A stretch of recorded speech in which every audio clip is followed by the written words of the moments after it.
आतंकवाद के खिलाफ जम्मू कश्मीर में एसआईए का बड़ा एक्शन देखने को मिला। जम्मू कश्मीर में कई इलाकों में एसआईए ने छापेमारी की है। आतंक से जुड़े मामलों में श्रीनगर, बारामूला, सोपोर में ये रेड की गई है। इसके अलावा हंदवाड़ा और गांदरबल में भी एसआईए ने रेड की है। तो लगातार कश्मीर के अलग अलग इलाकों में रेड चल रही है। श्रीनगर, बारामूला, सोपोर में छापेमारी की गई। जम्मू कश्मीर में एसआईए की ये छापेमारी है। आतंकवादी गतिविधियों को लेकर यह छापेमारी की गई है।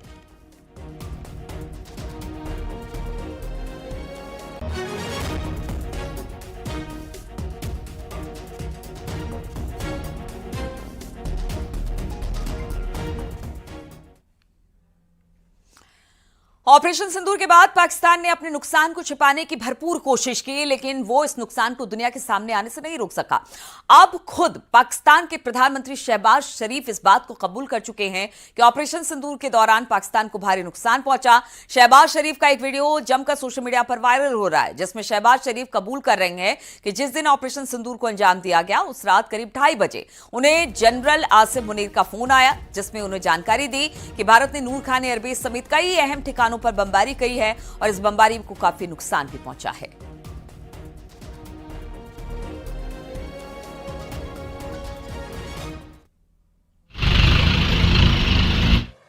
दरमियानी रात में तकरीबन 2:30 बजे शिपा सलार जनरल सईद आसिफ मुनीर ने मुझे सिक्योर फोन पे मुझे बताया कि वज़ीर-ए-आज़म साहब, हिंदुस्तान ने अपने बैलिस्टिक मिसाइल अभी लॉन्च किए हैं। एक नूर खान एयरपोर्ट पे गिरा है और कुछ और दूसरे इलाकों में गिरे हैं।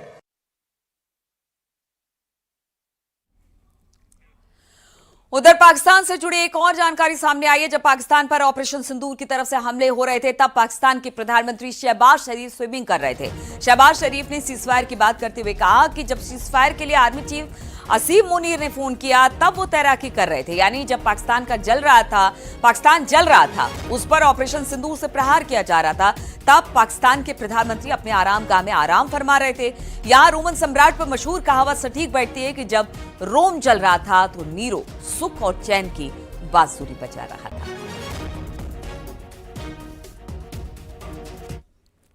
सुबह का वक्त था। मुझे सुबह में फजर के बाद मैं स्विमिंग करता हूं, तो मैं एहतियातन अपना सिक्योर फोन साथ ले गया और मैंने ज़िया को कहा कि ज़िया यार, अगर कोई घंटी बजे तो मुझे फौरन बताना। As luck would have it, वो घंटी बजी तो जनरल आसिफ मुनीर लाइन पर थे।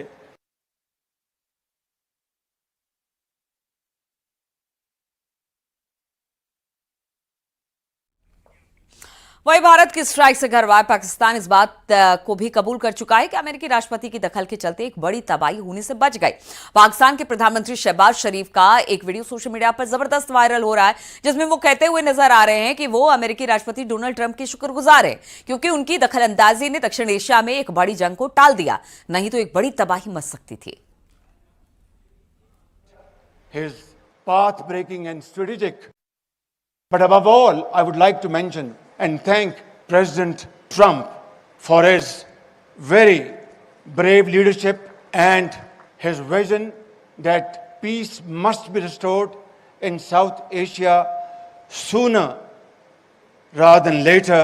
And as a result, his path-breaking and strategic leadership, I think, did the trick and averted a very lethal looming war in this part of the world. And if, God forbid, if we had reached that flashing point in a region where 1.6 billion people live, and if, God forbid, if there had been a nuclear tussle, then just imagine who would have lived. Operation Sindoor के तहत भारतीय सेना ने पाकिस्तान के मंसूबों पर करारा प्रहार किया। डिफेंस सोर्स के हवाले से पता चला कि भारत ने पाकिस्तान के 600 से ज्यादा ड्रोन को एयर डिफेंस गन और मिसाइल सिस्टम से ढेर कर दिया।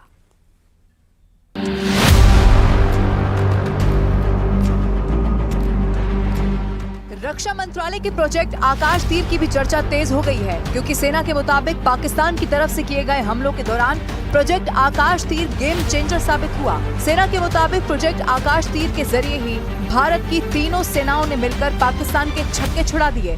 प्रोजेक्ट आकाश तीर कोई हथियार नहीं है, बल्कि एक वॉर सिस्टम है जो AI यानी आर्टिफिशियल इंटेलिजेंस की मदद से काम करता है।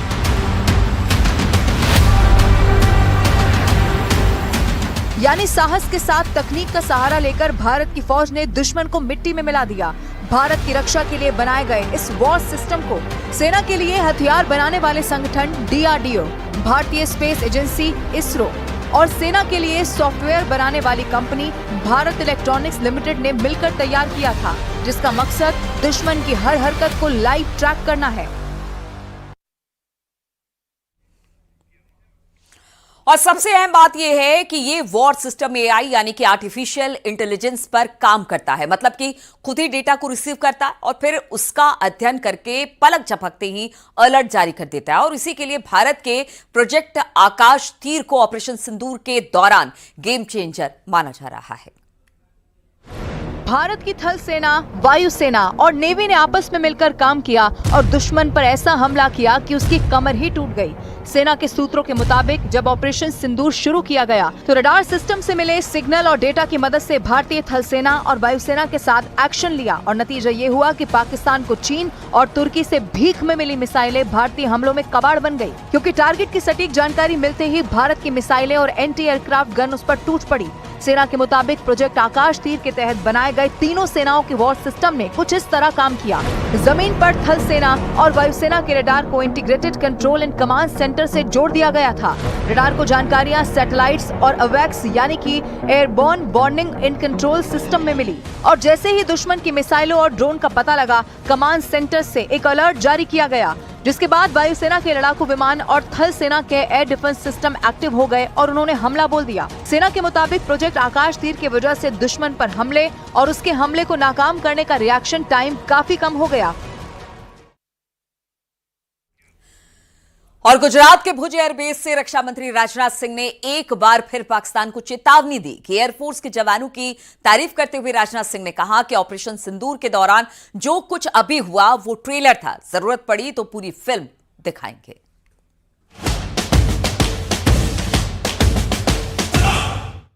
भुज एयरबेस पर रक्षा मंत्री राजनाथ सिंह की ये उन महाबलियों से मुलाकात की तस्वीर है जिन्होंने ऑपरेशन सिंदूर के दौरान न सिर्फ अपने जबरदस्त कौशल का प्रदर्शन किया, बल्कि अपनी हदों में रहकर आतंकी अड्डों और दुश्मनों के 10 से ज्यादा एयरबेस को तबाह कर दिया। यही वजह है कि रक्षा मंत्री राजनाथ सिंह उनके बीच पहुंचे और एक बार फिर पाकिस्तान को सीधी चेतावनी दे दी। साथियों, एक और बात मैं यहाँ साफ कहना चाहूंगा कि ऑपरेशन सिंदूर अभी खत्म नहीं हुआ है। जो कुछ भी हुआ वह सिर्फ एक ट्रेलर मात्र था। अब जब समय आएगा, जब भी सही समय आएगा, तो हम पूरी पिक्चर भी दुनिया को दिखाएंगे। इस दौरान रक्षा मंत्री राजनाथ सिंह ने भारतीय वायुसेना की जमकर तारीफ की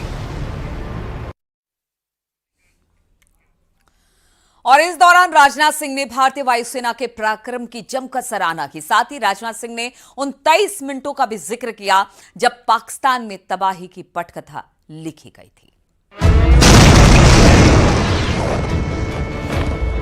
ऑपरेशन सिंदूर के दौरान भारतीय सेना के अद्भुत शौर्य की सराहना करते हुए देश के रक्षा मंत्री राजनाथ सिंह ने उन 23 मिनटों की कहानी का भी जिक्र किया, जिन 23 मिनटों में पाकिस्तान बुरी तरह पस्त हो गया। भारतीय वायुसेना के लिए सिर्फ 23 मिनट यह काफी थे पाकिस्तान की सरजमीन पर पल रहे आतंक के अजगर को कुचलने के लिए, और वह आपने करके दिखाया। जितनी देर में लोग नाश्ता पानी निपटाते हैं, उतनी देर में आपने दुश्मनों को निपटा दिया। इतना ही नहीं, उन्होंने ये भी कहा कि पाकिस्तान को प्रोबेशन पर रखा गया है। हमने पाकिस्तान को अभी प्रोबेशन पर रखा हुआ है। यदि उसका बिहेवियर सुधरता है तब तो ठीक, और यदि बिहेवियर में फिर से गड़बड़ी आती है तो उसको कड़े से कड़ा दंड दिया जाएगा। यानी मैसेज साफ, सुधरे तो ठीक, वरना और भयानक अंजाम भुगतने के लिए तैयार हो।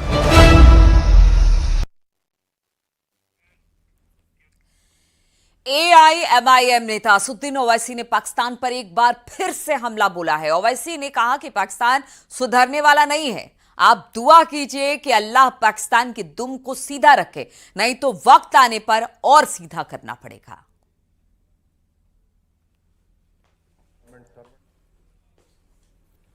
हम सीएम साहब का भी शुक्रिया अदा कर रहे कि पहला चीफ मिनिस्टर है पूरे हिंदुस्तान का जो पहलगाम में हुआ, फौरन आप प्रोटेस्ट किए, वहां पर कैंडल लाइट मार्च निकाले और फिर उसके बाद गवर्नमेंट सर्वेंट के साथ भी आपने और हम तमाम ने जो हमने जवाबी कार्रवाई की थी हमारे पड़ोसी मुल्क के ऊपर, वो सुधरने वाले नहीं है। शायद रखो आप, अब आप दुआ करो, हज को जा रहे, अल्लाह उनकी दुम को सीधा करे, वरना फिर वक्त आएगा उनको और सीधा करना पड़ेगा।